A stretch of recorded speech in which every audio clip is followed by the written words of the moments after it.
Vous avez compris que dans la cardiologie, il y avait plein de sous-spécialités. Et on a vu un électricien ce matin, mon ami Xavier Copy. Et là, moi, je suis plombier, en fait. On a décliné tous les diplômes, mais en fait, je passe mon temps à déboucher des artères. Donc, c'est une réalité quotidienne, mais ça a son importance. Et notamment, lorsqu'on parle de l'infarctus du myocarde, je vais vraiment focaliser mon propos sur l'infarctus du myocarde et pas sur toutes les coronaropathies. On a vu ce matin un topo brillant qui nous a expliqué à quoi servait le cœur, cette pompe. Et on a vu que les coronaires, donc des artères qui vont alimenter le muscle cardiaque pour qu'il puisse réaliser sa fonction de pompe, ces coronaires, ce sont des espèces de tuyaux qui sont au-dessus du muscle cardiaque et qui vont alimenter ce muscle en oxygène et en nutriments pour réaliser sa fonction. Ces coronaires, c'est des tuyaux qui font entre le diamètre maximum, ça peut être 5 mm, mais en règle générale, c'est aux alentours de 3 mm de diamètre, donc ce sont des petits vaisseaux. Et ces petits vaisseaux, on peut les visualiser en faisant ce qu'on appelle des coronarographies.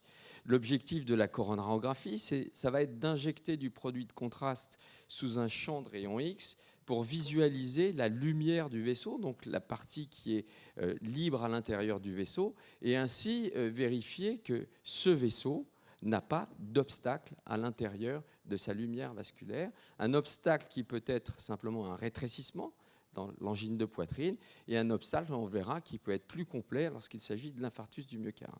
En gros, il y a 3 coronaires qui vascularisent le cœur. La coronaire gauche qui va se diviser en 2 coronaires principales, que l'on appelle l'interventriculaire antérieur, IVA, et la circonflexe qui va alimenter plus la paroi latérale et inférieure, alors que l'IVA va alimenter la paroi antérieure. Et puis il y a la coronaire droite, qui est donc la 3e coronaire, qui elle aussi va alimenter une partie de la paroi inférieure du muscle cardiaque. Donc, fonction claire, alimenter le muscle cardiaque pour qu'il assure sa bonne fonction. Alors, l'infarctus du myocarde, on va donner quelques chiffres très brièvement, tout simplement pour insister sur le fait que c'est d'abord une urgence. Je vous montrerai 2-3 diapositives qui le montrent très clairement. C'est une pathologie qui est fréquente. On a 120 000 cas en France par an, donc c'est une pathologie extrêmement fréquente, on l'a souligné tout à l'heure, qui contribue à la mortalité générale de façon importante, puisque c'est la première cause de mortalité dans le monde. En France, c'est de passer maintenant comme 2e cause après le cancer qu'on a évoqué tout à l'heure. Et cette mortalité donc, est importante, mais ce qu'il faut savoir, c'est que sur l'ensemble des infarctus du myocarde, vous avez la moitié des infarctus qui vont être hospitalisés, un quart qui va être en fait diagnostiqué en retard, donc on va faire le diagnostic mais de façon différée pour des raisons diverses, infarctus silencieux, etc. Et puis il y a un quart qui vont en fait être diagnostiqués lors d'une mort subite, donc des patients qui n'arriveront pas à l'hôpital ou qui feront l'objet d'une prise en charge de mort subite. Alors la mortalité hospitalière, elle est de combien ? Elle est de 7% avant 70 ans. Et il est vrai qu'on a fait des progrès considérables en termes de prise en charge de cette pathologie, qui avait une mortalité bien plus importante il y a maintenant quelques dizaines d'années. Donc cette mortalité, on va voir pourquoi on a fait des progrès. Alors revenons maintenant un petit peu à la physiopathologie. Comment explique-t-on la survenue d'un infarctus du myocarde ? Eh bien, à la faveur de certains facteurs de risque cardiovasculaire, souvent il n'y a pas une cause, il y en a plusieurs, et il est très difficile de faire la part des choses, ce que nous demandent souvent les patients, mais pourquoi j'ai ça ? C'est de multiples facteurs, et ces facteurs, vous les connaissez, c'est l'hérédité. Lorsqu'on a un père coronarien, lorsqu'on a une mère coronarienne, eh bien on a plus de risques. Ce n'est pas une hérédité directe, mais ça fait partie des facteurs de risque cardiovasculaire. Le diabète qu'on a évoqué à maintes reprises, c'est l'un des principaux facteurs de risque cardiovasculaire qui imprime le pronostic de façon considérable. C'est aussi un tueur silencieux comme l'hypertension artérielle qui est un autre facteur de risque cardiovasculaire. L'hypercholestérolémie est un élément très important aussi et on va le voir lorsqu'on va regarder la physiopathologie. Donc pourquoi certaines plaques athéromateuses se rompent? L'hypercholestérolémie est un élément majeur pour comprendre tout cela. La sédentarité, faire du sport, ça permet de réduire le risque cardiovasculaire. C'est une chose très importante qu'il faut intégrer dans notre mode de vie. Ce n'est pas simplement un caprice de faire du sport, c'est une réalité qu'il faut intégrer dans son mode de vie. Le surpoids, et puis bien sûr, il y a d'autres facteurs de risque qui sont indirects, comme le stress, être exposé au stress, et on va voir pourquoi ça peut être un facteur de risque cardiovasculaire. Donc, quand tout se passe bien, vous avez un vaisseau qui n'a pas de sténose. En règle générale, on commence à avoir des stries lipidiques, c'est-à-dire des petits dépôts de cholestérol très tôt. À l'adolescence, on commence déjà à avoir des petites stries lipidiques. Et puis, lorsqu'on est exposé à ces différents facteurs de risque cardiovasculaire, eh bien, on va développer des plaques athéromateuses. Et ces plaques athéromateuses, dont la structure histologique peut être différente suivant les cas, et je vais l'évoquer tout à l'heure, eh bien, peuvent donner des symptômes. Lorsqu'on a de l'angine de poitrine, c'est parce que, en fait, vous avez un dépôt, une plaque qui va réduire de façon significative, c'est-à-dire réduire de façon importante la lumière vasculaire. Et donc, quand le patient va faire un effort, eh bien, il n'y aura pas assez de débit dans la coronaire pour assurer une bonne alimentation du muscle cardiaque. Et de temps en temps, vous avez des plaques qui ne sont pas nécessairement serrées, mais qui vont se rompre. Pour des raisons diverses que je vais évoquer tout à l'heure. Ces plaques vont se rompre et en se rompant, elles vont activer la coagulation du sang. Elles vont activer les plaquettes, elles vont activer les facteurs de coagulation qui circulent dans la lumière vasculaire et vous allez avoir un thrombus. Donc ici, vous avez la plaque athéromateuse et on voit qu'elle n'est pas très importante. Elle ne réduit pas de façon très importante la lumière vasculaire. Ça veut dire quoi? Ça veut dire que le patient, juste avant de faire son infarctus, n'avait aucun symptôme. Donc, il a une plaque non significative. Elle se rompt ici, pour des raisons qu'on va évoquer. Et puis, tac, le caillot se forme. Ici, vous avez une coupe sagittale d'une coronaire. Le caillot se forme et là, on voit qu'il va compléter l'occlusion de la lumière vasculaire. Et donc, vous allez avoir une interruption brutale de l'alimentation d'un territoire du muscle cardiaque. Et là, vous commencez à faire un infarctus du myocarde avec les symptômes qu'on connaît, douleur dans la poitrine, irradiant dans la mâchoire, le bras gauche, lorsque celles-ci sont typiques.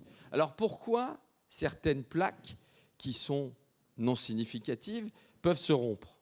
Eh bien, pour différentes raisons. Les contraintes mécaniques.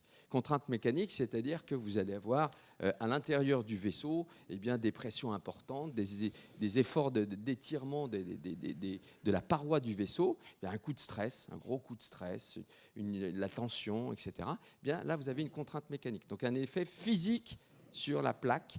Cette plaque qui est réputée fragile, on appelle ça des plaques vulnérables.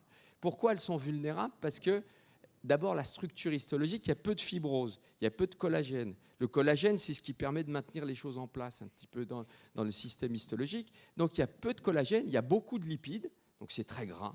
C'est gras, peu de structure squelettique qui permet de maintenir la plaque. Et puis, en plus, il y a une inflammation avec des cellules inflammatoires qui vont ronger ce qu'on appelle la petite structure de collagène qui permettait de maintenir la plaque à peu près contrainte dans la paroi. Eh bien, à la faveur de cette inflammation, à la faveur de contraintes mécaniques, vous allez avoir une rupture de la plaque athéromateuse qui peut entraîner donc une thrombose de la coronaire.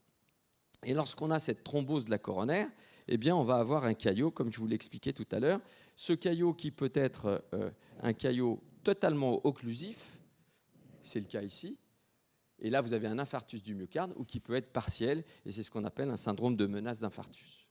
Alors, très clairement, vous avez compris que notre ennemi juré, c'est quoi? C'est le thrombus lorsqu'on traite l'infarctus du myocarde. Et deux éléments qui sont très importants pour comprendre la thérapeutique, c'est que d'une part, lorsqu'on veut sauver des vies, et c'est notre objectif, il faut aller très vite parce qu'on sauve. Ici, vous avez la réduction de mortalité par rapport au temps. Vous voyez que plus on s'écarte des 6 premières heures, et plus on a un gain en termes de mortalité qui va être réduit. Par contre, à contrario, plus on se rapproche du début des symptômes, et plus on gagne des vies. Donc, il faut faire très, très vite. Ici, simplement pour vous montrer que toutes les 30 minutes, après la prise en charge des patients, eh bien, toutes les 30 minutes, on va perdre du muscle cardiaque dont la conséquence, ça va être une mortalité plus importante. Donc, vous voyez que le deuxième ennemi après le caillot, eh bien, c'est le temps.